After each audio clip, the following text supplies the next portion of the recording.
سلام اور آداب آپ سب کو وحدت انسانیت میں خوش آمدید۔ امید ہے آپ سب خیریت سے ہوں گے۔ آج کی ویلاگ میں ہم تھوڑی سی گفتگو کریں گے محترم جناب وزیر اعظم پاکستان عمران خان صاحب کی اس تقریر کے حوالے سے جو انہوں نے گزشتہ دن کی اور جس کے اندر انہوں نے ریاست مدینہ کی دوبارہ بات کی اور ان کے ذہن میں جو اس کا تصور ہے اس کے کچھ خد و خال انہوں نے بیان فرمائے۔ قبل اس کے کہ ہم خان صاحب کے اس تقریر اور اس کے کچھ نکات پہ جائیں، آپ کے سامنے تھوڑا سا پس منظر کے طور پر میں بیان کرنا چاہتا ہوں کہ پاکستان کے اندر مذہب کے نام پر سیاست کرنے والی کچھ پارٹیاں تو وہ ہے جن کو ہم مذہبی سیاسی پارٹیاں یا جماعتیں کہتے ہیں، جیسے جمعیت علماء اسلام ہے، سین ہو یا فا، اسی طرح جماعت اسلامی ہے اور نورانی صاحب کا گروپ بھی ہے اور مرکزی جمعیت الحدیث بھی غالباً ہے، وحدت المسلمین ہے۔ اس طرح کی کچھ تنظیمیں ہیں جو ہے ہی مذہب کی سیاسی جماعتیں، تو وہ تو ظاہر سی بات ہے مذہب کی اصطلاحات کو، ان چیزوں کو اپنی سیاست میں استعمال کریں گے۔ دوسری پارٹیاں وہ ہیں جن کو ہم خالص سیاسی پارٹیاں کہتے ہیں یا سمجھتے ہیں لوگ، ان میں پاکستان پیپلز پارٹی ہے، نون لیگ ہے اور اس میں سے ایک اہم پارٹی تحریک انصاف بھی ہے۔ لیکن ان پارٹیوں کے اندر بھی ہمیں یہ نظر آتا ہے کہ ان لوگوں نے بھی مذہب کا استعمال سیاست میں کیا، کسی نے کم کسی نے زیادہ، اور اس کا ایک تاریخی پس منظر ہے جس ملک کو آپ پاکستان کے نام سے ہم جانتے ہیں۔ جب اس کے حصول کے لیے جدوجہد ہو رہی تھی تو اس وقت کے قائدین نے بھی مذہب کا ہی ایک کارڈ استعمال کیا، گو کہ بعد میں پھر ہمارے اہل دانش کا اس سے مسئلہ ہے کہ وہ سیکولر ریاست کا تصور تھا یا اسلامی، خیر، لیکن اس وقت کی جو تقاریر موجود ہے اس کے اندر آپ کو مرکزی جو قائدین ہیں ان کی تقریروں میں آپ کو نظر آئے گا کہ انہوں نے مذہب کا استعمال کیا۔ اچھا، اس کے بعد پھر پاکستان بننے کے بعد قائد اعظم کی وفات اور اس کے بعد بھی آپ کو لیاقت علی خان سے لے کر موجودہ حکومت تک مختلف ادوار میں جو فوجی حکومتیں رہی یا جو سویلین حکومتیں رہی ان میں آپ کو اس کا استعمال نظر آئے گا، الا یہ کہ پیپلز پارٹی نے اس حوالے سے بطور اس کو کارڈ استعمال کرنے سے اجتناب کیا۔ تاریخ کے کچھ ادوار ہے جہاں پر یہ نظر آتا ہے کہ دباؤ سے، علماء کے دباؤ سے یا عوام کے دباؤ سے یا تحریکوں کے دباؤ سے اس پارٹی نے بھی کچھ اس طرح کی حرکتیں کی، لیکن بحیثیت مجموعی اس ٹریک ریکارڈ ذرا کم ہے۔ جو لیاقت علی خان، ان کے دور میں قرارداد مقاصد پاس کیا گیا جو کہ سب سے بنیادی چیز ہے، جس کے بعد اس کو بقول ہمارے علماء کی ریاست کو کلمہ پڑھا دیا گیا۔ اچھا، پھر اس کے بعد جو پہلا ڈکٹیٹر آپ کے ملک کے مسلط ہوتا ہے آئین کو پامال کرتے ہوئے اور توہین عوام کی کرتے ہوئے، وہ جنرل ایوب خان ہے۔ تقریباً 11 سال اس نے عوام کی گردنوں پر وہ شخص طاقت کے بلبوتے پر سوار رہا۔ اس کے اندر بھی آپ کو اسلام اور مذہب کا کارڈ نظر آتا ہے، لیکن ان کا جو کانسیپٹ ہے وہ تھوڑا سا آپ کو ترقی پسند اسلام کا نظر آتا ہے، کیونکہ ان کے پیچھے ایوب خان کے ڈاکٹر فضل الرحمان صاحب جیسے دانشور تھے جن کی کو انہوں نے ایک مقام دیا، علامہ پرویز صاحب تھے، ٹھیک ہے، تو یہ چیز وہاں پر بھی نظر آتی ہے، لیکن انہوں نے اس طرح سے اس کو باقاعدہ ایک اپنے کارڈ کے طور پر استعمال نہیں کیا، لیکن چونکہ ملک نام سے بنا تھا اور لوگوں کے اندر بھی اس کا ایک خواب تھا یا جوش تھا اور لوگوں کے اندر بھی یہ تصور پایا جاتا تھا، تو اس کو انہوں نے استعمال کیا، ادارے بنائے گئے۔ پھر اس کے بعد یحییٰ خان اور پھر بھٹو صاحب کا دور آتا ہے، تو بھٹو صاحب جو ہے وہ خود تو ایک سیکولر ذہن کے شخص تھے، سیکولر طبیعت کی حامل آدمی، اور لیکن ان کا جو تصور تھا وہ اسلامک سوشلزم کا تصور تھا، یعنی اگر انہوں نے بھی مذہب کا یا اس کا استعمال کیا ہے تو اس کے اندر ایسا نہیں ہے کہ انہوں نے محض کارڈ کے طور پر استعمال کیا، کیونکہ ان کا جو تصور تھا اس تصور کی جھلک ہمیں آئین بناتے ہوئے یا ان کی تقریروں میں یا ان کی تحریروں میں وہ چیز نظر آتی ہے. وہ بہت تعلیم یافتہ آدمی، وہ صرف سیاسی لیڈر ہی نہیں تھے بلکہ ایک دانشور شخص بھی تھے، پڑھنے لکھنے سے تعلق تھا، اور دنیا کی بڑی شخصیات اور کا مطالعہ، ان کے نظریات کا مطالعہ ہمیں سب کچھ نظر آتا ہے. تو انہوں نے آئین بناتے ہوئے اس کا خیال بھی رکھا، ٹھیک ہے، یعنی 98% عوام جس مذہب کو ماننے والے، اور ان سب کو یہ بتایا گیا ہے کہ بطور ایک سیاسی نظام بھی ہمارے پاس ایک نظام موجود ہے، تو پھر اس کو آئین کے اندر پھر ایک سب سے ایک اتحاد کے ساتھ، ایک اتفاق رائے کے ساتھ ایک آئین کو مرتب کیا گیا. بس اس کے بعد ختم ہو گیا. کو شراب کی پابندی اور اس طرح کی کچھ چیزیں، جمعے کی چھٹی، وہ کہا جاتا ہے کہ وہ ملاؤں کو خوش کرنے کے لیے انہوں نے کیا تھا، لیکن اس کا کوئی فائدہ نہیں ہوا. پھر اس کے بعد آپ کے ملک پہ ایک اور آصف سوار ہو جاتا ہے، اور جس کو آپ لوگ جنرل ضیاء الحق کہتے ہیں، اور ہم اس کو ضیاء الحق کہتے ہیں، حمزہ کی جگہ عین استعمال کرتے ہیں، حق کو ضیاء کرنا. اس شخص نے بھی 11 سال اقتدار ملک کے اوپر وہ مسلط رہا، اور وہی بندوق کے زور پہ، ٹھیک ہے، طاقت کے بل بوتے پر. پاکستان کی تاریخ میں سب سے زیادہ جس نے مذہب کا کارڈ استعمال کیا اپنے اقتدار کو طول دینے کے لیے، وہ یہ صاحب تھے. اچھا، ان کا جو تصور، اچھا میں نے کہا کہ ایوب خان کا بھی تصور تھا اسلام کا، لیکن وہ ترقی پسند اسلام نظر آتا ہے. اس کے بعد بھٹو صاحب، وہ اسلامک سوشلزم، اور وہ بھی لحاظ سے ترقی پسند اسلام کی تعبیر ہے وہاں پر. ضیاء الحق کی کا جب دور آتا ہے تو وہ روایتی اسلام کا جو کانسیپٹ ہے یا وہ جو تصور ہے، وہ جو تعبیر ہے، وہ ان کے اندر نظر آتی ہے. یعنی حدود کا نفاذ، شراب کی پابندی اور اس طرح کی جو چیزیں ہوتی ہے، احترام رمضان آرڈیننس اور یہ سارا. پھر ان سب نے ادارے بھی بنائے مذہب کی تعلیم اور تبلیغ کے لیے، ٹھیک ہے، اوقاف کے محکموں کے ذریعے، نظریاتی کونسل وغیرہ، اور اس طرح کی اور بھی کچھ چیزیں، تحقیقات اسلامی وغیرہ کے ادارے، ٹھیک ہے. ان سب کے اندر ان کا مقصد یہی تھا کہ ہم اسلام کا ایک روشن چہرہ دنیا کو دکھائیں گے، اور پاکستان کو اسلامی ریاست جو ہم بنانا چاہتے ہیں تو اس کی خد و خال کو وضع کیا جائے گا، یعنی اسلامائزیشن کی جو بات ہے. ضیاء الحق صاحب نے 11 سال اس کارڈ کو کھیلا، اور شروع میں تمام مذہبی طبقے، علماء اور ان کے حامی ہو گئے کہ ہونے تو جی امیر المومنین کا نظام آ رہا ہے. لیکن آہستہ آہستہ علماء کو یہ بات سمجھ میں آنی شروع ہوئی کہ یہ تو محض ہمیں بیوقوف بنانے کے لیے یا اپنے اقتدار کو طول دینے کے لیے استعمال کرتا ہے. جنرل ضیاء الحق کے وطن شریف سے ایک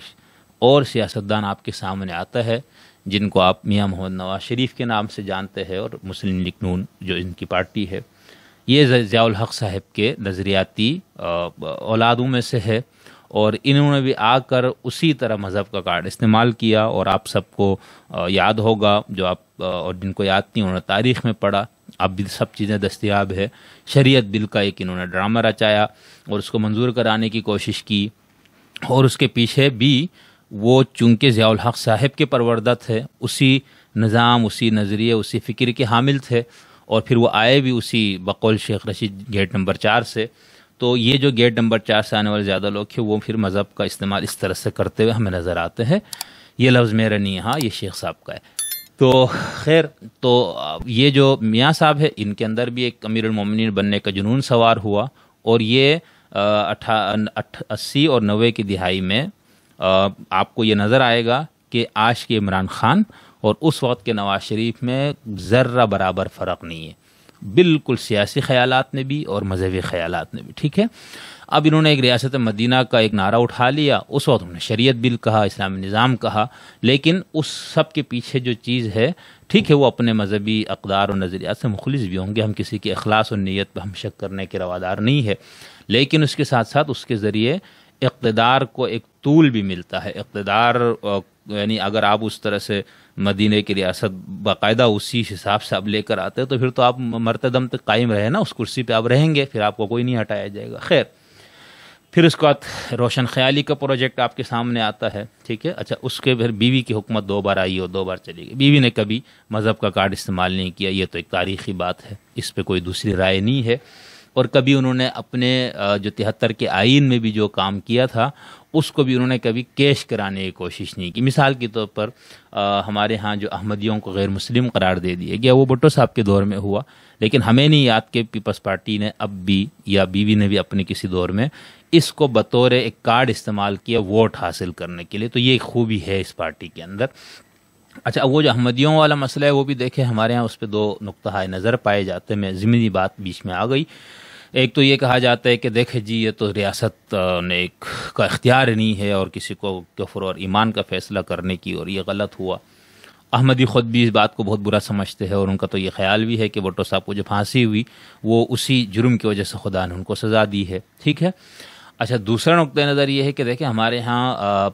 جو 50، 55 اور 60 کے درمیان جو فسادات ہوئے اور جو اس کا سلسلہ چلتا آ رہا تھا، اور احمدیوں کا مسئلہ بہت عرصے سے یہاں پر فسادات کا باعث یہ مسئلہ بن رہا تھا۔ ظاہر سی بات ہے جب ملک کے اندر آپ 90 سے 95% لوگوں کو یہ باور کرا دیتے کہ یہ ایک چھوٹا سا گروپ ہے، یہ گستاخ رسولوں کا گروپ ہے، نعوذ باللہ، حالانکہ ایسا نہیں، گستاخی ان کے ہاں نہیں ہے، باقی عقائد میں سے ایک عقیدے میں مسئلہ تھا، خیر ہم اس بات میں نہیں جاتے۔ تو پھر یہ کہا جانا کہ یہ زندیق ہے، اور زندیق کے بارے میں ان کے ہاں سب کو معلوم ہے کہ اس کو تو پھر بغیر کسی عدالتی کارروائی کے آپ نے بھڑکا بھی دیا تو کوئی حرج نہیں۔ تو یہ ایک بہت بڑا مسئلہ تھا جس کو ایک آئینی طور پر حل کر دیا گیا، ٹھیک ہے، جو اس پہ تنقید کرتا ہے وہ بالکل حق بجانب ہے اپنے نقطۂ نظر یا اپنے ورلڈ ویو کے حساب سے، لیکن ہم دوسرا بیان آپ کو دے رہے کہ یہ ایک لحاظ سے ان کے لیے فائدہ ہوا کہ بھائی آپ اس ملک کے یکساں شہری ہے، ٹھیک ہے، یعنی اس ملک کے جو باقی جو شہریوں کو حقوق حاصل ہے، خاص طور پر جو غیر مسلم، ان کو مذہب کی آزادی ہے، عقیدے کی آزادی ہے، اپنے مذہب کی عبادت خانوں کی تعمیر کی آزادی ہے، سب کچھ ہے، تو آپ کو بھی یہ سب ہے۔ تو ایک لحاظ سے ان کی جان اور مال اور آبرو کی حفاظت مقصود ہے، لیکن بہرحال اب اس کا استعمال اس طرح سے نہیں ہوا، یا اس کے باوجود بھی اس کا غلط استعمال ہوا، یا ان کے ساتھ ظلم اور زیادتیاں ہوتی ہے، تو ایک الگ بات ہے۔ تو میں یہ کہہ رہا تھا کہ یہ تھا دور اپنا، یعنی کہ یہ دور ختم ہوا، پھر ضیاء الحق کا دور، پھر میں نے نواز شریف کا بتا دیا، پھر بیوی کا ذکر ہے تو ضمناً میں نے احمدی والے مسئلے پہ بات کی۔ اس کے بعد ہمارے ہاں جو ہے روشن خیالی کا پروجیکٹ ایک آتا ہے، نام نہاد، ٹھیک ہے، اور وہ بھی ایک ہاتھ میں کتا لے کر اس نے تاثر دیا کہ میں ایک بڑا لبرل اور روشن خیال ہوں، حالانکہ ایک ڈکٹیٹر فوجی آمیر جو آئین اور قانون کو پاؤں تلے رون دیتا ہے، وہ کس حساب سے اپنے آپ کو یہ سمجھتا ہے، ٹھیک ہے۔ لیکن ہمارے ہاں پھر مسئلہ یہ ہے کہ جو ڈکٹیٹر تھا طاقت کے بلبوتے پہ آیا تھا، ٹھیک ہے، تو اس نے پھر اچھا مزے کی بات ہے کہ اس نے بھی ایسا نہیں، یعنی اس نے کوشش تو تھوڑی بہت کی، لیکن اس کے اندر بھی وہ یہ کام تو نہیں کر سکا کہ مذہب کا جو کارڈ ہے یا مذہب کا جو سیاست میں یا اقتدار کو طول دینے کے لیے جو استعمال ہے اس کو بالکل ختم کیا۔ ہاں اس نے اس کو زیادہ استعمال بھی نہیں کیا، لیکن کچھ اور چیزیں جو ہوئی ہے اس کا دہشت گردی کی کارروائیاں اور یہ سب، تو یہ اسی صاحب کی سیاسی اور جرنیلی بصیرت کا نتیجہ۔ اس کے بعد پھر ایک جمہوری حکومت قائم ہوتی ہے، انہوں نے پھر سیاست کے اندر مذہب کا استعمال چھوڑ دیا، نہیں کیا پیپلز پارٹی نے، پھر نون لیگ کی دوبارہ حکومت آتی ہے۔ اس بار جو نواز شریف صاحب ہے وہ ذرا سیکولر مائنڈ، لبرل مائنڈ کے نواز شریف، یعنی اب وہ امیر المومنین بننا، شریعت بل لانا، اسلامی نظام لانا، ان چیزوں سے وہ اب دور ہو گئے تھے، ان کے خیالات میں تبدیلی آ گئی۔ پھر اسی دور میں پھر ایک اور پارٹی کو تیار کیا گیا جس کو ہم تحریک انصاف کے نام سے جانتے ہیں۔ اب وہ صاحب جو ہے جس بنیاد پہ، جن نعروں کی بنیاد پہ حکومت میں آیا تھا کہ میں مہنگائی ختم کر دوں گا، میں ٹیکس زیادہ جمع کر کے دکھاؤں گا، میں ملک کو غربت سے آزادی دلا دوں گا، بے روزگاری کا خاتمہ کر دوں گا، اور یہ سارے سیاستدان کرپٹ، چور، بددیانت، ان سب کو جو ہے وہ میں ان کا خاتمہ کر دوں گا، ان سے میں لوٹی دولت واپس لاؤں گا۔ تو یہ مڈل کلاس کو خاص طور پر اس نعرے نے متاثر کیا، جن کو یہ تھا کہ ہم سے تو ٹیکس بھی کٹ جاتا ہے، ہمارے پاس اچھی گاڑی بھی ہے، اچھا گھر بھی ہے، بچے بھی اچھے اسکولوں میں پڑھتے ہیں، لیکن یہ ہم جو اپر مڈل کلاس یا ہم لیڈ کلاس میں جو ہم نہیں پہنچ رہے، تو اس کی وجہ یہ ہے کہ سارے لوٹ کے لے جاتے ہیں۔ پھر یہ لوگ، ان کو دنیا میں ادھر ادھر گھومنے کا بھی تھوڑا موقع ملتا ہے، تو ان لوگوں کو یہ لگتا ہے تھوڑا بہت گھومنے کا موقع ملا ان کو، تو ان کو یہ لگتا ہے کہ باقی دنیا میں تو بڑی اچھی سڑکیں بنی ہوئی ہے، تعلیم کا بڑا نظام ہے، صحت کا نظام ہے، تو اس کا مطلب وہاں پر سیاستدان چور نہیں ہے، یہاں تو سارے سیاستدان چور ہے۔ تو ان سب کو یہ لگا کہ اب یہ ایک امید کی کرن ہے، اور یہ سارے جو کرپٹ لوگ ہے، زرداری صاحب، نواز شریف، آل شریف اور فلانا دمانا، اور ان کا تو ہو گیا کام، ٹھیک ہے۔ وہ جو بندے نے کہا تھا نا پتہ نہیں 200 ارب ڈالر لائے گا، 1 ارب ادھر IMF کے منہ پہ مارے گا، 1 ارب آپ پہ لگائے گا، تو یہ نعرہ اس کا تھا، تبدیلی ایک اس نے خامخواہ ان کا ایک اصطلاح انہوں نے استعمال فرمائی پھر جب وہ اقتدار بہرحال ان کو دے دیا گیا، ٹھیک ہے، ہمارے ہاں تو بدقسمتی ہے نا، ووٹ اور یہ سب کا تقدس تو ہم لوگ سمجھتے ہی نہیں ہے، آئین کی کا تقدس کو ہم سمجھتے نہیں ہے، ٹھیک ہے، کسی ملک کے اندر اس طرح سے غیر جمہوری قوتوں کی مداخلت سے کسی شخص کو کھڑا کرنا یا اس پارٹی کو آگے لانا، کوئی بھی پارٹی ہو، کوئی بھی شخص ہو، تو ہم اس حوالے سے بالکل ہی حساس نہیں ہیں اور ہم تو ان چیزوں کو اہمیت ہی نہیں دیتے۔ خیر، وزیر اعظم سب منتخب ہو گئے، اب اس کے بعد انہوں نے ریاست مدینہ کا ایک کارڈ لہرانا شروع کر دیا، یعنی جن نعروں پہ آپ آئے تھے ان میں سے کسی پہ عمل نہیں ہوا، ٹھیک ہے، مہنگائی میں روز بروز اضافہ ہو رہا ہے، بے روزگاری میں روز بروز اضافہ ہو رہا ہے، غربت میں مسئلہ سے مسلسل اس میں ترقی ہو رہی ہے، ٹھیک ہے، لوگ مڈل کلاس کے لوگ اب غریب طبقے میں شامل ہو گئے مکمل طور پر، اور غریب لوگ تو پھر بھی کچھ گزارا کر لیں گے، ٹھیک ہے، اگر 2 کمروں میں یہ 6 لوگ رہتے تھا وہ 1 کمرے میں رہ لیں گے، 3 ٹائم کا کھانا کھا دو 2 کھا لیں گے، ٹھیک ہے، گاڑی ان کے پاس ویسے نہیں ہوتی، اور کوئی زندگی میں کوئی بچے کوئی مہنگے اسکولوں میں یا اچھے اسکولوں میں ویسے بھی نہیں جاتے، تو اس لیے ان کا تو وہ مینیج کر لیتے، لیکن جو مڈل کلاس ہے ان کے لیے مسئلہ ہو گیا، اور جی ہوں کی کرے، تو اب وہ چونکہ یہ چیزیں حل نہیں ہو رہی تھی، تو اب مذہب کا جو کارڈ ہے لوگوں کے جذبات کے ساتھ، تو خان صاحب نے پھر بھرپور اب اس کا استعمال شروع کر دیا۔ اچھا، ویسے تو انہوں نے مختلف تقریروں میں اس پہ بات کی ہوئی، ریاست مدینہ،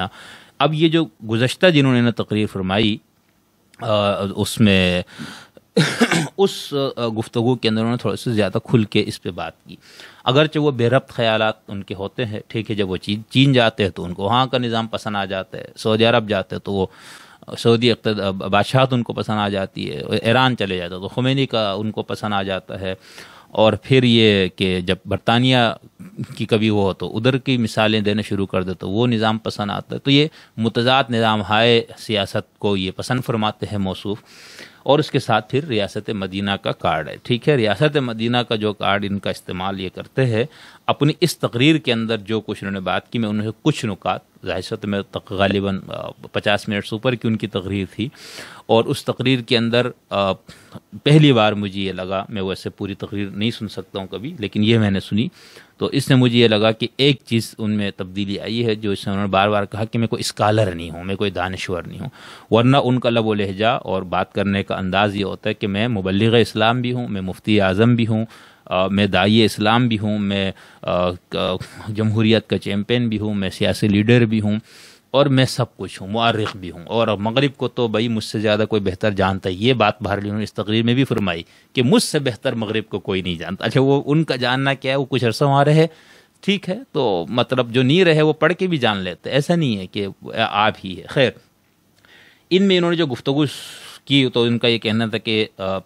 میں اپنی زندگی کے حوالے سے کچھ باتیں بتاؤں گا، اور مجھے بشرا بیگم نے کہا تھا کہ آپ ضرور بتائیں، لیکن کوئی خاص باتیں انہوں نے نہیں بتائی۔ پھر انہوں نے سب سے بڑا رول ماڈل نبی علیہ الصلوۃ والسلام کو قرار دیا، ٹھیک ہے، اور سب کے لیے ہے، اسوہ حسنہ ہے، اور اس کو کوئی ڈینائی نہیں کرتا، جو خاص طور پر جو مذہب کے ماننے والے، دین کے ماننے والے لوگ ہیں۔ اور پھر اس کے اندر ماشاءاللہ سے انہوں نے یہ کہا کہ اہم ترین چیز بطور رول ماڈل کیا چیز ہے، یعنی ان کو خان صاحب کو جو چیز نظر آئی وہ یہاں پر انہوں نے بیان کرنے کی کوشش کی، اور دلچسپ بات ہے کہ یہاں پر بھی انہوں نے وہ بات کر دی کہ 95% بچوں کو پتہ ہی نہیں، یعنی ان کے اپنے خیال میں جس قسم کے بچوں کو جانتے ہیں، جس قسم کے لوگوں سے ان کا اٹھنے بیٹھنا ہے، تو اس حساب سے انہوں نے شاید یہ بات کی ہوگی، ورنہ تو یہاں پر 95% لوگ جانتے ہیں، تاریخ کو، سیرت کو پڑھتے ہیں، گھر سے اس کی ابتدا ہوتی ہے مذہبی تعلیم کی، مسجد، مدرسہ، جمعے کے خطبے، عیدین، یہ سب کچھ، ٹھیک ہے، سوشل میڈیا سب پہ یہ چیزیں ہوتی ہے، تو ایسا نہیں 95% بچوں کو نہیں پتہ۔ اچھا، میں اس سے پہلے ایک چھوٹی سی بات بتا دوں، پھر میں اس گفتگو پہ دوبارہ آتا ہوں۔ جو خان صاحب کا جو کانسیپٹ ہے مدینہ کی ریاست کا، تو اس کے لیے اگر ہم یہ دیکھیں تو ایک تو ہمارے پاس روایتی تعبیر اسلام ہے جو ہمارے مسالک ہے، ایک ہے سیاسی اسلام کی تعبیر ہے، اور ایک ہے ما بعد سیاسی اسلام کی تعبیر۔ خان صاحب کو کی گفتگو سن کے ایسا لگتا ہے کبھی تو وہ سلطنتوں کے دور میں رہتے ہیں، یعنی جس انداز سے وہ گفتگو کرتے مثالیں دے کر، کبھی وہ ایسا لگتا ہے جیسے وہ سیاسی اسلام کی تعبیر سے متاثر ہے، اور کبھی ایسا لگتا ہے جیسے وہ ما بعد سیاسی اسلام کی، یعنی ایک کھچڑی سی ہے۔ اب پتہ نہیں ان کے پیچھے مشیر کون ہے جو ان کو اس حوالے سے، اب بیگم صاحبہ ہی ہے تو اور اچھی بات ہے، لیکن اس کے علاوہ بھی وہ تو اب پچھلے 2-4 سال سے ان کی زندگی میں ہے نا، اس سے پہلے ہارون رشید جیسے لوگ ان کے اتالیق تھے، اور پروفیسر رفیع اختر جیسے لوگ بھی ان کا نام آتا ہے، اور پھر اس کے بعد جو ہے وہ اب جو ان کے پاس ماشاءاللہ سے جو ایک بہت خطرناک شخص آپ کو نظر آتا ہے، طاہر اشرفی. اب جس بندے کا مشیر مذہبی لحاظ سے طاہر اشرفی ہو تو اللہ ہی اس کا حافظ ہے، ٹھیک ہے. پھر وہ بیچ میں طارق جمیل سے کے ساتھ بھی ہاتھ ملاتے ہوئے کچھ تصویریں انہوں نے اپلوڈ کی. تو خیر یہ 3 تعبیرات بنیاد بڑی ان میں سے بھی ذیلی تعبیرات ہے، اس میں اختلافات، ہم اس میں نہیں جاتے. تو وہ مثالیں جس انداز سے دیتے اس سے یہ لگتا ہے کہ وہ سلطنتوں کے دور میں رہ رہے، ٹھیک ہے. جب دنیا کے اندر فتوحات کا آپ کو ایک ہوتا تھا کہ طاقت آپ کے ہاتھ میں ہے، آپ جھنڈے لہراتے چلے جاتے تھے. کبھی ایسا لگتا ہے جیسے وہ سیاسی اسلام والے کانسیپٹ سے ان کا کوئی لینا دینا ہے، لیکن ہمارے ہاں کچھ اہل علم کا خیال ہے کہ کچھ بھی نہیں، وہ کنفیوژن کا شکار ہے، اور کوئی چیز ادھر ادھر کچھ باتیں سن پڑھ کے پھر ان کے ذہن میں کوئی چیز آئی تو انہوں نے اس کو بیان کرنے کی کوشش کی.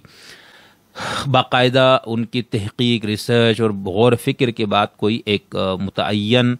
نتیجہ یا رائے نہیں ہے، بس یہ ادھر ادھر باتیں ہیں جو وہ کرتے ہیں. خیر اب ہم آتے ہیں ان کی گفتگو پر. انہوں نے کہا کہ اہم ترین چیز بطور رول ماڈل جو ان کے لیے، اب آپ اس گفتگو کے کچھ نکات میں اشارہ بھی کر دوں گا، آپ بھی اندازہ لگا لیں گے کہ کہاں پر اس سلطنتوں کے دور میں جا کے پھنستے ہیں خان صاحب، اور کہاں پر یہ سیاسی اسلام کے تعبیر کی طرف نظر آتے ہیں، اور کہاں پر وہ مابعد سیاسی اسلام کے تعبیر کی طرف، ٹھیک ہے. اچھا اب وہ کہتے ہیں کہ وہ جو اہم ترین چیز جو ہے بطور رول ماڈل حضور اکرم، پہلے انہوں نے کہا رول ماڈل حضور اکرم ہے، پھر اس کے بعد انہوں نے کہا کہ بطور رول ماڈل جو اہم ترین چیز ان کے خیال میں، اور پھر اس میں انہوں نے یہ کہہ دیا کہ 95% لوگوں کو تو پتہ ہی نہیں ہے بچوں کو کہ یہ کیا ہے. وہ یہ کہتے ہیں کہ وہ یہ ہے 625 سے 637 کے درمیان، یعنی بتائے وہ یہ رہے تھے کہ 625 میں جنگ بدر جس کے اندر 313 لوگ تھے، پھر 636 میں 2 سپر پاور طاقتوں نے گھٹنے ٹیک دیے. تو یہ ہے ان کے لیے رول ماڈل کی وہ اہم چیز کہ بھائی یعنی آپ نے اتنے کم عرصے میں 313 کے ساتھ آپ نے جنگ کی پہلی، اور پھر جب آپ کچھ سالوں کے اندر آپ نے دیکھا تو 2 سپر پاور طاقتیں آپ کے قدموں کے نیچے تھے. تو آپ کے لیے یعنی یہ کہتے ہیں کہ یہ ہے وہ اہم ترین جو چیز رول ماڈل کے طور پر ہمیں نظر، یہ وہ ہے جو سلطنتوں کے دور میں، ٹھیک ہے. اب دنیا کے اندر فتوحات نہیں ہے، اب آپ جتنے بھی طاقت میں آ جائے آپ کسی ملک کو فتح کرتے ہوئے نہیں جا سکتے. جو آپ کے پاس حصہ تھا وہ بھی لے لیا، ٹھیک ہے. مودی صاحب نے کشمیر کا جو حصہ متنازعہ تھا وہ انہوں نے ہڑپ کر لیا، تو باقی دنیا میں جھنڈے گاڑنے والی بات تو دور کی بات ہے، آپ تو یہ بھی نہیں کر سکے. پھر انہوں نے بتایا کہ یہ جو کامیابی ملی اور بطور رول ماڈل جو حضور کی اس چیز کو انہوں نے پیش کی بہت اہمیت دے کے، اس میں انہوں نے یہ کہا کہ اس کی 2 بنیادی وجہ تھی. ایک تو آپ کی ذاتی شخصیت تھی، ٹھیک ہے، اور دوسری جو ہے وہ آپ کے اصول یعنی ریاست مدینہ، انہوں نے یہ بات کی. تو اس کے اندر پھر وہ تھوڑی سی ریاست مدینہ والی بات پہ شروع ہو جاتے ہیں. ان کے خیال میں انہوں نے یہ بات کی کہ ریاست مدینہ کیا ہے، تو انہوں نے کہا کہ خود حضور رحمۃ اللہ عالمین تھے، رحمۃ للمسلمین نہیں تھے، ٹھیک ہے، بالکل بات. اس کے بعد پھر انہوں نے کہا کہ اگر ہم بھی آپ صلی اللہ علیہ وسلم کے اصولوں پر چلیں گے تو ہم اوپر اٹھیں گے، ٹھیک ہے. اور انہوں نے پھر کہا کہ ہمارے پاس 2 راستے، ایک انسانیت کا راستہ اور ایک پیسے کا راستہ. پھر انہوں نے بڑی مذمت کی پیسے کے پجاری اور فلاں، اور حالانکہ خان صاحب کی اپنی جو تاریخ ہے شادی سے لے کر کرکٹ کے دور سے لے کر ابھی تک وہ پیسے کی پجاری کا دور ہے، ٹھیک ہے. یعنی آپ نے کرکٹ سے پہلے بھی، آپ کرکٹ کے دور میں بھی آپ کی یہ چیز کھل کے نظر آتی ہے کہ آپ کے لیے اس کی بہت اہمیت تھی، اسی کی پجاری آپ تھے، اور آپ نے مان بھی لیا کہ اس دور میں تو میں جہالت میں تھا. اس کے بعد جب آپ سیاست میں آتا تو وہاں پر بھی، ٹھیک ہے، آپ نے سارے وہ جو آپ کے نظریاتی متوسط طبقے کے لوگ تھے جو آپ کو اخلاص کے ساتھ ایک نظریہ سمجھ کے وہ اس کو لے کے چلا، حالانکہ نظریہ تو کوئی بھی نہیں ہے، ان کا یہ خیال تھا، ٹھیک ہے. تو آپ نے پھر کیا کیا، بعد میں جب آپ کو دولت والے لوگ ملنا شروع ہوا تو آپ نے ان سب کو کک مارنا شروع کیا، ان سب کو دور کر دیا. خیر تو یہاں پر انہوں نے یہ بات فرمائی. پھر آپ نے یہ کہا بار بار کہ اگر ہم حضور اکرم صلی اللہ علیہ وسلم کی سیرت پہ یا آپ کے اصولوں پہ چلیں گے تو ہم بھی اوپر اٹھیں گے. تو یہ سارا جو اوپر اٹھنا ہے یہ وہ سیاسی مفہوم میں بات کرتا ہے، ٹھیک ہے، دنیاوی ترقی کے مفہوم میں انہوں نے یہ ساری بات کی. پھر اس کے بعد انہوں نے کہا کہ ریاست مدینہ کے اندر ایک اور اہم ترین چیز تھی، وہ تھی انصاف، ٹھیک ہے، انصاف. اور انہوں نے کہا کہ وہ سب لوگوں کے لیے برابر، تمام لوگ اس ریاست کے، اس اسٹیٹ کے یا اس سلطنت کے اندر رہنے والے لوگ جو تھے وہ سب کے سب قانون کے سامنے برابر تھے. پھر انہوں نے کہا کہ ایک مثال بھی دی جس پہ اہل تشیع برادری کو اس پہ مسئلہ بھی ہو سکتا ہے، لیکن نہیں انہوں نے کوئی کھڑا کیا. یہ بات کسی اور کی طرف سے آتی تو ہنگامہ ہونا تھا کہ انہوں نے یہ کہا کہ خلیفہ وقت جو ہے وہ ایک یہودی سے کیس ہار جاتا ہے. اچھا، پھر انہوں نے انصاف کے اوپر تھوڑا سا زور دیا. اچھا، ان کی تحریک کا نام بھی انصاف ہے اور انہوں نے دعویٰ بھی یہ کیا تھا کہ ہم انصاف. دیکھیں، انصاف کے مدینہ کی ریاست کو ہم جو جانتے ہیں تاریخ میں جو چیزیں ہم نے پڑھی، اور ہم اس کو محدود رکھتے ہیں خلافت راشدہ تک، ٹھیک ہے. اس کے بعد خلافت یزیدیہ اور اس کے بعد جو کچھ ہوا اس کو چھوڑ دیتے، پھر بیچ میں عبدالعزیز کا بھی دور آ جاتا ہے. لیکن ہم شروع کے 4 خلفاء کو، جس کو اہل سنت کے مجموعی طور پر تسلیم کیا گیا اور اہل تشیع کی ہاں بھی ان کے لیے بطور حکمران کے ایک احترام موجود ہے، ٹھیک ہے. کچھ جزئی چیزوں پر ان کو مسئلہ ہے، اور اب تو اتحاد کی بنیاد پر وہ جو مسائل والی چیزیں بھی تھی اس سے وہ اجتناب برتنے لگے ہیں، اور ان کی فضیلت یا ان کے حوالے سے اچھے الفاظ بھی آنے لگے ہیں. تو ہم اسی پہ رہتے، ٹھیک ہے. مولا کائنات تک حضرت ابوبکر سے لے کر خود رسالت مآب کا دور بھی آتا ہے، پھر ابوبکر سے لے کر مولا کائنات تک کا جو دور ہے، اس کے اندر ان کا یہ کہنا تھا. انہوں نے تو اس کو نہیں اس طرح سے کیا کہ یہی دور ان کا تو ایک بس ہے ریاست مدینہ. انصاف سب لوگوں کے لیے تھا، قانون کے سامنے سب برابر تھے. اچھا، اب دیکھیں، آپ ہمیں یہ کارڈ استعمال کر کے بتا رہے ہیں نا، میں یہ ریاست مدینہ قائم کروں گا اور ایسا کروں گا، لیکن یہ جو انصاف سب کے لیے برابر ہونا ہے وہ آپ کے ہاں نہیں ہے، ٹھیک ہے. پچھلی حکومتیں تو چلو آپ کے نزدیک وہ تو ہے ہی برے لوگوں کا اور فلانا سب تھے، لیکن آپ تو ریاست مدینہ کے دعوے دار ہیں نا، آپ کے پاس انصاف کہاں سے برابر ہے؟ پھر آپ نے کہا کہ جو طاقتور ہے اس کے لیے الگ انصاف نہیں، جو کم. تو آپ کے حکومت میں تو سب سے زیادہ یہ چیز نظر آتی ہے، ٹھیک ہے. آپ نے جو نیب، جس کو پچھلی حکومتوں کو اس نے پریشان کر رکھا اور پھر ان کی حکومتیں ختم ہونے کے بعد ان کو مزید پریشان کرنے کے لیے استعمال کیا گیا، آپ نے تو اس کے سارے پر کاٹ دیے، ٹھیک ہے. پھر اس کے بعد آپ نے اپنے مخالفین کو پھنسانے کے لیے آپ نے ان کے اوپر منشیات تک کے کیس بنوا دیے، ٹھیک ہے. بہت ساری چیزیں ہیں نا. تو بات کرنا تو آسان ہے، لیکن آپ نے خود آپ کے دور میں سب سے جو چیزیں خراب ہوئی ہے ان میں سے ایک چیز ہے انصاف سب کے لیے برابر ہونا. دیکھیں، پھر طاقتور یہ بیچارے سیاستدان نہیں ہے، نواز شریف، زرداری، شہباز، یہ کوئی طاقتور لوگ نہیں، ٹھیک ہے. یہ تو اتنے کمزور ہے کہ میرے جیسا ایک بہت عام معمولی شہری جو ہے وہ بھی سوشل میڈیا پہ بیٹھ کے یا نیشنل میڈیا پہ بیٹھ کے ان کو گالم گلوچ، ان کی کردار کشی، ان کی فیملی تک بھی چلائے تو کوئی نہیں پوچھتا، بلکہ واہ واہ ہوتی ہے، ٹھیک ہے. اور اگر مجھے پھر کوئی گاڑی ٹکر مار دے تو سارا الزام ان پہ آ جاتا ہے کہ اس نے فلاں پروگرام میں بات کہی تھی تو ایسا ہو گیا. تو یہ تو بہت کمزور لوگ ہیں نا، عام آدمی کی طرح ہے یہ اس طرح کے معاملات میں. اصل جو طاقتور لوگ ہیں، جو کبھی اپنے آپ کو آئین اور قانون اور عدالت کے سامنے جوابدہ نہیں سمجھتے، کیا آپ نے کبھی ان کو عدالت لانے کی، ان کو قانون اور آئین کی پابند بنانے کی کوشش کی؟ قطعاً نہیں. اب یہ ایک سمری کا مسئلہ پھنسا ہوا ہے، اس سے پھر ہمارے یہاں جھگڑا اس پہ شروع ہے کہ سویلین بالادستی کی بات ہے یا کوئی روحانیت کی بات ہے، ٹھیک ہے، یا اپنی ایک انا کی بات ہے. خیر، اگر یہ اصولی بات ہے اور خان صاحب واقعی اپنے آپ کو وزیر اعظم سمجھنے لگے ہیں اور اس کے لیے انہوں نے ایک قدم اٹھایا تو اس کی تحسین کی جانی چاہیے. آپ کا نقطۂ نظر سیاسی حوالے سے آپ کا کسی پارٹی سے بھی ہو، اس سے کوئی فرق نہیں پڑتا، اصول کے ساتھ آپ کو کھڑا ہونا چاہیے. خیر، میں یہ بتا دوں، انہوں نے کہا کہ انصاف سب کے لیے برابر تھا. انہوں نے کہا سب انسان برابر تھے، ٹھیک ہے. پھر انہوں نے یہ کہا کہ ایک اہم چیز ریاست مدینہ کی یہ تھی کہ حضور نے اور ریاست مدینہ کے اندر نفرتیں نہیں پھیلائی گئی، سب انسانوں کو جوڑنے کی بات کی گئی. تو آپ یہ کر رہے ہیں، آپ تو بالکل اس کے الٹ ہے. آپ نے سب سے زیادہ سیاست میں نفرتوں کے بیج کو آپ نے بویا ہے. پہلے نواز شریف لوگ یہ کام کرتے تھے، پھر 2006 میں انہوں نے توبہ کر لی، بیوی کے ساتھ مل کے انہوں نے میثاق جمہوریت کے اوپر وہ کرنے کے بعد وہ جس قسم کی غلاظت والی زبان نون لیگ والے استعمال کرتے تھے اس میں انہوں نے کچھ کمی کی، ٹھیک ہے. پھر شہباز شریف مائک توڑنے پہ پھر آ گئے تھے، لیکن وہ ایک وقتی چیز. لیکن جس تہذیبی، جس بد زبانی، جس سیاسی منافرت کا کلچر آپ نے فروغ دیا، اس کی مثال پاکستان کی تاریخ میں شاید کچھ اور جگہوں پہ نہ ملے. پھر آپ نے ایک اور چیز کی بتائی بہت زور دے کر کہ جس نے حضور کو دیکھا وہ لیڈر بن گیا، یہ ہے ریاست مدینہ. تو 23 سال میں آپ نے کس کو لیڈر بننے دیا اپنے مقابلے پہ؟ آپ ہی تحریک انصاف کے چیئرمین ہیں، آپ ہی وزیر اعظم بنے. اور آگے اگر آپ لوگوں کا یہ منصوبہ چلتا ہے جو طاقتور حلقوں سے مل کے یا پروگرام جو بتایا جاتا ہے کہ 2028 تک رہنا ہے، تو اس کے اندر بھی آپ نے یہ رہنا ہے نا. تو کوئی لیڈر نہیں، کوئی چیز جو مثالیں آپ نے بیان فرمائی اس میں سے کچھ بھی نہیں ہے. پھر آپ نے کہا کہ ریاست مدینہ کی وجہ سے ساری دنیا پہ وہ لوگ چھا گئے. تو کیا آپ یہی چاہتے ہیں کہ آپ ساری دنیا پہ چھا جائے؟ اب تو وہ دور رہا نہیں. پھر خان صاحب نے ایک اور مثال دی کہ یہاں پر منگولز کی، یعنی پہلے انہوں نے یہ کہا کہ تاریخ میں پہلی بار، اور تاریخ میں پھر ایک دم شاید ان کو کہیں سے خیال آ گیا نہیں یار اور بھی، تو انہوں نے ایک مثال دے دی، پھر اس کو کور کرنے کی کوشش کی۔ پھر انہوں نے دوبارہ یہ کہا کہ ریاست مدینہ کی دو بنیادی چیزیں تھیں یا جو بنیادیں تھیں، نمبر ایک انسانیت، ٹھیک ہے، نظام انصاف، غیر مسلم بھی انصاف کے لیے مسلمانوں کے پاس آتے تھے، انصاف کمزور کو چاہیے، طاقتور کو نہیں، طاقتور نارو چاہتا ہے، ٹھیک ہے۔ اچھا یہاں پر دلچسپ بات یہ ہے کہ انہوں نے پھر طاقتور کی بات کر کے پھر سیاستدان کو لتاڑا، پھر سیاستدان کو انہوں نے برا بلا کہا، ٹھیک ہے، جو کہ میں نے آپ سے کہا کہ کمزور ہے،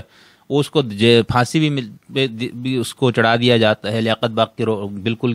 دروازے پہ اس کو سر عام گولی بھی مار دی جاتی ہے، پتہ نہیں چلتا، ٹھیک ہے نا،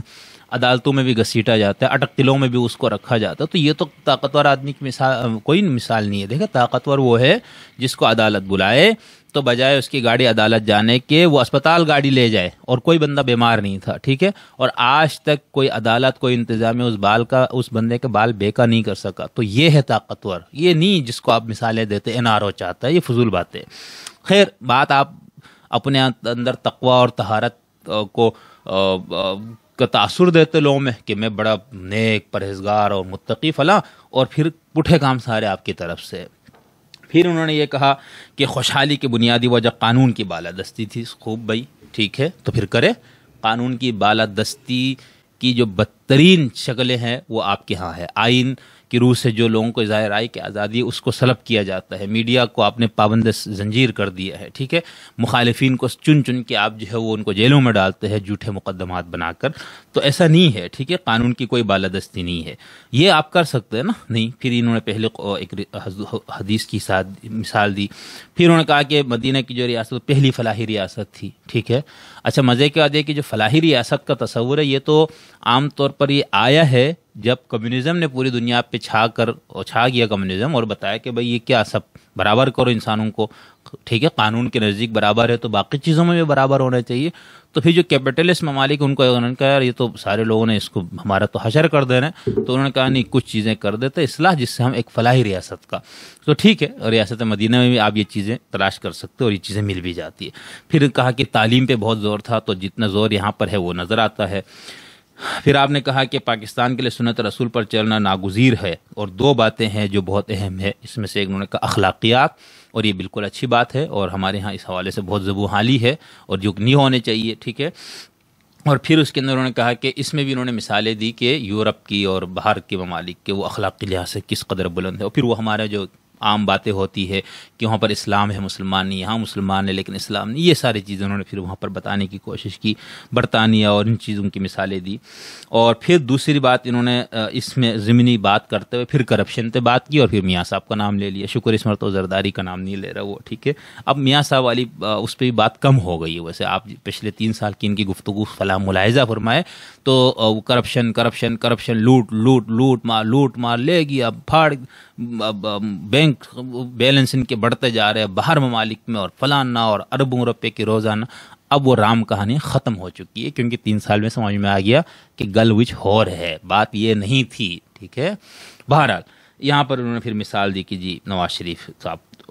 دوسری چیز انہوں نے کہا کہ اہم چیز وہ ہے فحاشی، اور فحاشی پر انہوں نے بہت مفصل گفتگو فرمائی۔ یہاں پر انہوں نے لبرلس کو بھی تھوڑا سا آئینہ دکھانے کی کوشش کی، ان کو برا بلا کہا، اور پھر اس جگہ انہوں نے کہا کہ مغرب کو مصر سے بہتر کوئی نہیں جانتا، میں ہی جانتا ہوں مغرب کو۔ اس پہ انہوں نے تھوڑی سی تفصیلی بات کی، اور پھر انہوں نے کہا کہ خاندانی نظام تباہ ہو گیا اور اس کی وجہ فحاشی ہے، طلاق کی شرح بہت بڑھ گئی، اس کی وجہ فحاشی ہے۔ اب یہ وہ بات ہے جو خان صاحب خود اس تجربے سے گزرے ہوئے نا، تو وہ جانتے ہیں کہ طلاق کی وجہ فحاشی ہے،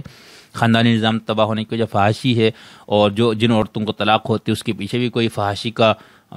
کار فرما ہے۔ تو خان صاحب چونکہ اس حوالے سے خود صاحب تجربہ ہے تو ان کی بات کو تو چیلنج کرنے کی ہم طالب علموں میں کوئی وہ نہیں ہے ہمت۔ خیر تو انہوں نے یہ بات کی اور اس پہ انہوں نے بہت زیادہ بات کی، اور یہ کہا کہ اسکالری سطح پہ فحاشی کے خلاف کوئی کام نہیں ہوا اور فلاں فلاں۔ پھر اس کے بعد انہوں نے رحمۃ اللہ عالمین اتھارٹی کے قیام کی بات کی، جس پہ ہمارے قوم یوتھ بہت اس کو اچھال رہا ہے کہ دیکھو جی یہ ہے یہودی ایجنٹ اور یہ ہے تمہارے نزدیک ایسا۔ اس نے تو رحمۃ اللہ عالمین اتھارٹی کا قیام کر دیا، اور اس کے جو مقاصد بیان کیے کہ دنیا کو اسلام بتانا، نصاب کی نگرانی، اسکول یونیورسٹی سطح پر ریسرچ کا انتظام، اور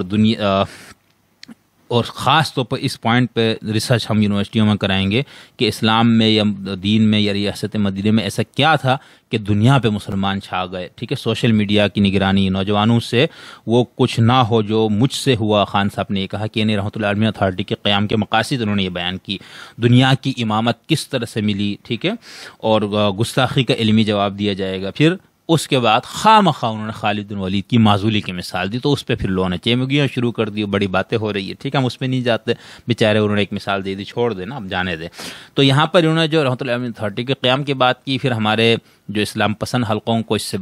خوشی ملی. دیکھیں, پہلی بات تو یہ کہ اسٹیٹ کو یہ کام نہیں کرنا چاہیے. آپ جب ریاست کی طرف سے کوئی مذہب کی تعبیر ہمیں دیں گے تو وہ ریاستی تعبیر ہوگی, وہ آزادانہ تعبیر نہیں ہوگی. یہ جو دین, نظریات, عقائد, مذہب, سوشل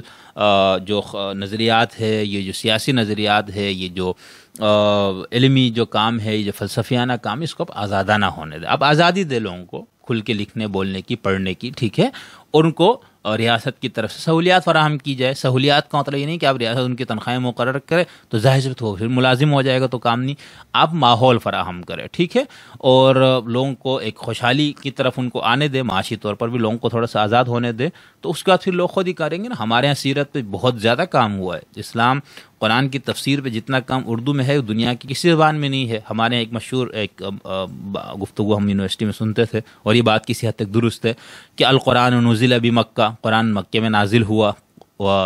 قریء فی مصر, مصر میں اس کی تلاوت ہوئی, وفہم فی الہند, اور ہند کی زمین پہ اس کی تفہیم ہوئی. اور یہ بات ٹھیک ہے, یعنی قرآن کی ہر پہلو سے تفسیر اگر کہیں لکھی گئی ہے وہ بر صغیر کے اندر ہے, اردو زبان میں. سیرت پہ اتنا زیادہ کام ہے, اور مختلف پہلوؤں سے کام ہے, اور آزادانہ طور پر ادارے کام کر رہے ہیں, مدارس والے کام کر رہے ہیں, علماء کام کر رہے ہیں. اس میں مزید بہتری کی گنجائش ہے, مزید اس کو. لیکن یہ کہنا ہے کہ ہم اسٹیٹ کی سطح پر کریں گے تو وہ پھر بے اعتبار چیز ہوگی. جس طرح ایران کو دیکھ لیں نا, یا سعودی عرب کو دیکھ لیں, وہاں پر کتنی کتابیں چھپتی ہے ریاستی اس کے ذریعے, تمام موضوعات پر کتابیں وہ لوگ چھاپتے ہیں. ٹھیک ہے, لیکن اسٹیٹ کی جبر جو ہے اس کا, وہ اس پہ موجود ہے. ان کتابوں میں کوئی ایسی بات نہیں آ سکتی جو ان کے ریاستی پالیسی کے خلاف ہو, یا جو ان کے مخصوص سیاسی جو ان کا اسٹرکچر ہے اس کے خلاف ہو. ٹھیک ہے, بادشاہت جو وہاں رائج ہے, یا یہاں پر ملائیت جو نافذ ہے ایران میں, تو اس کے خلاف کوئی بات وہاں پر تو فوراً دھر لیا جاتا ہے, اس کی زندگی اجیرن ہو جاتی ہے. تو آپ بھی یہ چاہتے ہیں کہ اس طرح کا کوئی اتھارٹی قائم کرے, اور اس کے بعد آپ ریاستی اسلام جب بھی پیش کریں گے تو لوگوں کو اس کو انشاءاللہ بھروسہ نہیں ہوگا. دیکھیں, یہ گزشتہ سالوں آپ لوگوں نے ایک پیغام پاکستان کے نام سے ایک فتوے کو جاری کیا نا, 2-250 صفحے. کیا تھا وہ؟ اس کے اوپر وہ جو باتیں ہو رہی ہے نجی محفلوں میں, ہم تو اتنے اندر سے نہیں جانتے تو ہم اس سے بات نہیں کر سکتے. لیکن جن لوگوں کے اس پہ دستخط لیے گئے, اور جس انداز سے لیے گئے, اور جس حوالے سے کہانیاں مشہور ہیں, تو یہ نہیں ہوتا. اسٹیٹ جو ہے وہ, اگر آپ مثالیں دیتے ہیں, ریاست مدینہ کی بات کرتے ہیں تو وہاں پر, اور اس کے بعد اس ریاست مدینہ کی عملی مثالیں آپ ہمیں برطانیہ وغیرہ سے دیتے ہیں, یا دنیا کی جو مغربی ترقی یافتہ ممالک سے, تو وہاں کیا ہے؟ وہاں آزادی ہے نا, بات کرنے کی آزادی ہے, لکھنے کی آزادی ہے, بولنے کی آزادی ہے. ان چیزوں کو آپ آزاد کر دیں, لوگوں کو خود ہی کرنے دیں تحقیق, ان کی صلاحیتیں ان کو خود نکھارنے دیں. تو آپ اس اتھارٹی کے ذریعے ایک کام شروع کریں گے تو ٹھیک ہے, یہاں پر پہلے سے ادارے موجود ہیں. ٹھیک ہے, یہاں پر ادارہ تحقیقات اسلامی موجود ہے, انٹرنیشنل اسلامک یونیورسٹی موجود ہے, یہاں پر نظریاتی کونسل موجود ہے. ان سب کا کام بھی یہی تھا. ٹھیک ہے, یونیورسٹیوں میں سیرت چیئرز موجود ہے. ٹھیک ہے, ڈپارٹمنٹس موجود ہے. تو ایسا نہیں ہے اب آپ صرف اس کو بطور ایک کارڈ استعمال کرنا نظر آتا ہے, ادروائز کا کوئی نتیجہ نہیں نکلنا. اور پھر آپ کبھی مہاتیر کو اپنے آئیڈیل بنا لیتے, کبھی ادھر کیا نام ہے وہ ترکی کا جو طیب صاحب, اس کو لے آتے, پتہ نہیں. بہرحال تو یہ وہ باتیں تھی جو انہوں نے اپنی اس گفتگو میں فرمائی. تو اس پوری گفتگو سے ایک تو ان کا جو ریاست مدینہ کا خد و خال ہے وہ تھوڑا سا واضح ہوتا ہے. وہ کیا, یعنی قانون کی حکمرانی, انسانوں کا برابر ہونا, طاقتور کو بھی پابند بنانا. تو یہ وہ چیزیں ہیں جو مطلب یہ ہے کہ ریاست مدینہ کے نام پہ جو چیزیں پہلے سے آئین میں موجود ہے, جو آئین پاکستان ہے اس کے اندر یہ سب چیزیں موجود ہیں. تمام انسان برابر ہے اس ملک کے اندر ہے, تمام شہری یکساں ہے قانون کی نظر میں, لیکن اس کو عمل نہیں ہو رہا ہے نا. اصل تو اس کی ہے, وہ نہیں کر رہے, اور آپ کہہ رہے کہ ہم اس پہ ریسرچ کروائیں گے. تو خیر ٹھیک ہے, آپ کی مرضی ہے. اچھا, اب ہم جو کچھ ہم نے ریاست مدینہ کے حوالے سے تاریخ میں چیزیں پڑھی ہے نا, اس میں سے کچھ چیزیں میں آپ کو بتاتا ہوں. پھر آپ خان صاحب کی زندگی اور جو ان کا موجودہ جو ان کا سیٹ اپ لگا ہوا, آپ اس کو دیکھ لیجئے. ٹھیک ہے, یعنی مثال کے طور پر اس میں یہ تھا نا کہ کوئی بندہ اٹھ کے خلیفہ سے پوچھ سکتا تھا بھائی تم یہ پیسے کہاں سے لائے ہو یا یہ کپڑا تمہارا کس طرح سے پورا ہو گیا، تو وہ بتا دیتا تھا۔ اب جو ریاست مدینہ ہے اور جو زیر تعمیر ہے، چلو اس میں کچھ جھلک تو نظر آئے۔ یہاں پر جب آپ سے پوچھا ہے تو بھائی جو آپ باہر کے ممالک میں دورے پہ جاتے ہیں تو وہاں جو آپ کو گفٹس ملتے ہیں اس کی ذرا تفصیل بتاؤ، تو آپ کی ہوائیاں اڑ جاتی ہے، آپ اس کو دینے کے لیے تیار نہیں ہے۔ ریاست مدینہ میں ایک عام بڑھیا کو بھی بات کرنے کی آزادی تھی، آپ نے وہ آزادی چھیننا شروع کر دی، ٹھیک ہے۔ یہاں پر آپ وہاں پر جو ہے وہ شورا کے ذریعے کچھ جزئی قوانین مرتب ہوتے تھے، یہاں پر آپ نے آرڈیننس فیکٹری لگا دی، تو بہت کچھ ہے۔ اسی طرح ہمیں فقیرانہ عمارت نظر آتی ہے جو تاریخ میں ہے، جو حکمران طبقہ ہے انہوں نے اپنے آپ کو، اپنی جو لائف اسٹائل انہوں نے وہ فقیرانہ رکھی، ٹھیک ہے۔ حضرت ابوبکر کو لے لے، حضرت عمر کو لے لے، مولا کائنات کو لے لے، ٹھیک ہے۔ حضرت عثمان سے متعلق چلے ٹھیک ہے، دونوں چیزیں موجود ہے، اور ان کا تو پھر ایک اپنا تجارت اور یہ سب کچھ تھا، لیکن پھر بھی اس پہ صحابہ کو اعتراض رہا کہ آپ کی جو طرز زندگی ہے یہ باقی خلفاء کی طرح نہیں ہے، حضور کی طرح نہیں ہے، آپ کو اپنے آپ کو اس سطح پہ رکھنا چاہیے، ٹھیک ہے۔ ابو ذر غفاری وغیرہ کے اعتراضات موجود ہے تاریخ میں، اس میں آپ اپنی طرز زندگی دیکھ لیں، ٹھیک ہے۔ یعنی میاں بیوی اور ایک کتا، اس کے لیے 300 کنال آپ کے پاس موجود ہے نا، تو آپ قربانی دے دیں، آپ بتا دیں بھائی دیکھو میں ہوں ریاست مدینہ کا لیڈر اور میں نے اپنا سب۔ اچھا دیکھیں ریاست مدینہ میں ہمیں اس کے کچھ جو ہم نے تاریخ میں چیزیں پڑھی اس میں ہمیں کچھ چیزیں اور نظر آتی ہے، اور اس کو آپ موازنہ کر لیجئے موجود کے اندر ہے یا نہیں، ٹھیک ہے۔ فقیرانہ عمارت نظر آتی تھی، مساوات ہے وہاں پر، شورا کا نظام تھا، عدل و انصاف، حدود شریعہ کا نفاذ تھا، مال کو حق کے ساتھ لینا اور حق کے ساتھ صرف کرنا،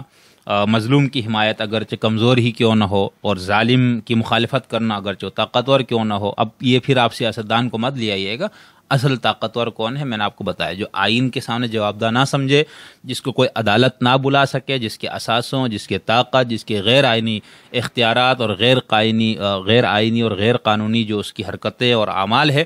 وہ کہیں جواب دہ نہیں، تو وہ طاقتور ہوتا ہے، ٹھیک ہے۔ جس کے اوپر محض الزام پہ جیل چلا جائے وہ طاقتور نہیں ہوتا۔ تو وہاں تو یہ تھا، آپ کے ہاں کیا ہے؟ سب الٹ۔ اچھا پھر اس کے بعد نظر آتا ہے کہ وہ خدا سے ڈر کر حکومت کرتے تھے، ٹھیک ہے، اخلاق صالح کی بنیاد پر وہ سیاست ان کی ہوتی تھی۔ تو اس کے علاوہ بہت کچھ ہے جو ہم، اگر آپ اس نعرے کو بطور نعرہ بلند کرتے، اس کارڈ کو آپ استعمال کر رہے ہیں تو کچھ تو آپ اس کو لے آئے نا اپنے عملی زندگی میں، یا اپنی جو سیاست ہے اس کے اندر جو آپ کے پاس اختیارات اس کو استعمال کرتے ہوئے۔ اور ان میں سے بہت سارے وہ ہے جس کے لیے آپ کو نہ پیسوں کی ضرورت ہے، نہ آپ کو کسی مزید ٹیکسز لگانے کی ضرورت ہے، نہ آپ بجٹ کے اندر کمی کا رونے کے آپ کے پاس بہانہ ہے۔ ریاست مدینہ کے حوالے سے خان صاحب جو کچھ چیزیں بتا رہے ہیں وہ میں نے آپ کو کہا کہ وہ 99% وہ چیزیں جو آپ کے آئین کے اندر موجود ہے، آپ اس کو ٹھیک طرح سے اس پہ نفاذ شروع کر دیں۔ ہر طاقتور کو قانون کے سامنے جوابدہ بنا کے دیکھ لیجئے، پتہ لگ جائے گا آپ کتنے دن حکومت میں رہتے ہیں، ٹھیک ہے۔ جو آپ کے اپنے سائڈ کے لوگ تھے ان میں کوئی کسی پہ کوئی الزام ہے تو آپ نیب کے پری کاٹ دیتے ہیں، تاجروں کے دباؤ میں آ کے آپ کہتے ہیں کہ ہم اس میں آرڈیننس کے ذریعے اس کو ترمیم کر دیتے ہیں، آپ کو بیوروکریسی کی طرف سے دباؤ آتا ہے تو آپ وہاں پر لیٹ جاتے ہیں، ٹھیک ہے۔ تو پچھلی جو حکومتیں جن کو آپ گالیاں دیتے تھے اور بقول آپ کی اور ریاست مدینہ سے ان کا لینا دینا نہیں تھا، تو ان میں تو یہ چیزیں پھر بھی بہتر تھی۔ اظہار رائے کی آزادی آپ کے ہاں ختم ہوتی جا رہی ہے، ٹھیک ہے، کسی کو بھی اٹھا لیا جاتا ہے اور کوئی پوچھنے والا نہیں، اٹھانے والے کو آپ پوچھ نہیں سکتے۔ اور آپ کا جو مذہبی طور پر جو بندہ آپ کو پسند ہے طارق جمیل صاحب، آپ وہ دیکھیں ان کے ایک انٹرویو میں جب ان سے یہ گمشدہ افراد کے بارے میں سوال کیا گیا تو اس کی کس طرح ہوائیاں اڑی ہوئی تھی۔ تو یہ ہے آپ ریاست مدینہ لانا چاہ رہے ہیں تو پلیز خدا کے لیے آپ ہمارے ساتھ مزید زیادتی نہ کریں، آپ مذہب کا کارڈ یوز کر کے قومی یوتھ کے ننھے منھے بچوں کو، ہمیں اور جو ہمارے ملک کے جو مذہب پسند طبقہ ان کو نہ آپ الو بنائیں نا، آپ اپنے کچھ ذاتی سطحی سیاسی مفاد کے حصول کے لیے خدا رسول کا نام استعمال کرتے ہیں، مذہب کا کارڈ استعمال کرتے ہیں، بہت بڑا ظلم ہے۔ یہ ظلم ضیاء الحق نے بھی کیا، یہ ظلم نواز شریف نے بھی کیا، یہی ظلم باقی ڈکٹیٹرز نے بھی کیا، منتخب لوگوں نے بھی کرنے کی کوشش کی، یہ ظلم اب آپ اس کو مزید بڑھاوا دے رہے ہیں۔ نواز شریف صاحب نے پچھلے دور میں اس کو ختم کر دیا، اس کو استعمال نہیں کیا۔ زرداری صاحب کا جو دور تھا اس میں بھی مذہب کو بطور کارڈ استعمال نہیں۔ آپ انسان ہے، آپ ایک معاشرے کے ایک گناہگار انسانوں کی طرح کے ایک انسان ہے، ٹھیک ہے، آپ اپنے آپ کو تقویٰ اور تقدس کے لبادے میں پیش کر کے تاثر مت دے کہ مجھ سے کوئی پرہیزگار متقی نیک نہیں اور میں ہوں ریاست مدینہ لانے والے. تو جو چیزیں آپ بتا رہے ہیں وہ آئین میں موجود ہے, آپ اس کو بہتر کر کے نافذ کرنے کی کوشش کریں, تو جو آپ ریاست مدینہ کا تصور اس میں کچھ چیزیں حاصل ہو جائیں گی. باقی دنیا پہ چھا جانا اور ممالک فتح کرتے جانا تو اب یہ نہیں ہو سکتا, آپ اس سے نکل آئیے گا, ٹھیک ہے. تو آج میں نے کوشش یہ کی کہ خان صاحب چونکہ اس پہ بارہا بات کرتے اور ابھی انہوں نے گزشتہ دن اس پہ تفصیل سے گفتگو کی, تو میں نے سوچا کہ اپنے ناظرین کے سامنے ساتھ اس تقریر پر تھوڑی سی گفتگو بھی ہو جائے, تھوڑے سے تبصرہ بھی ہو جائے. اگر ہماری کوئی بات آپ کو ناگوار گزری ہے تو ہم تہ دل سے آپ سے معذرت چاہتے ہیں, خاص طور پر جو سیاسی پارٹیوں سے تعلق رکھنے والے کارکنان اور خاص طور پر عمران خان صاحب کے چاہنے والے. بہرحال گفتگو میں کبھی کچھ باتیں اس طرح کی آ جاتی ہے کہ بنتی نہیں ہے, بادہ و ساغر کہے بغیر والی بات. تو کچھ چیزیں اگر ہم نے ایسی کہہ دی ہے تو ہم آپ سے معذرت چاہتے ہیں. آپ اپنے اخلاص کے ساتھ جن سیاسی نظریات اور تصورات کو درست سمجھتے ہیں اس کے لیے آپ کو کوشاں رہنا چاہیے. اسی کے ساتھ آپ کی نیک نیتی کا یہی ایک سب سے بڑا اظہار ہے کہ جس چیز کو آپ درست سمجھ رہے ہیں, چاہے وہ درست سمجھنے کے لیے آپ کا معیار مذہب ہے, آپ کا معیار سیکولر اخلاقیات ہے, آپ کا معیار آپ کی عقل ہے, کوئی بھی ہے, لیکن جس معیار سے آپ نے کسی چیز کو درست سمجھا, اگر آپ اس کے ساتھ کھڑے ہیں اور اس کی نشر و اشاعت اور اپنی حیثیت و استطاعت کے مطابق اس کو نافذ کرنے, اس کو آگے لے جانے, اس کو آگے پہنچانے کے لیے آپ سرگرم عمل ہے, تو یہ آپ کی مخلص ہونے کی نشانی ہے. تو آپ سب اپنے نظریات پہ قائم بھی رہیں لیکن اس میں نظر ثانی بھی کرتے رہیں. تو کوئی بات ہماری تلخ لگی تو ہم معذرت چاہتے ہیں, کوئی ہماری بات قابل گرفت ہے, غلط بات ہم نے کی تاریخ کے حوالے سے یا حقائق کے حوالے سے, تو اب ہماری اصلاح فرمائے. ہم ہر دم اپنے اصلاح کے لیے تیار ہیں. بہت شکریہ, نوازش آپ کی.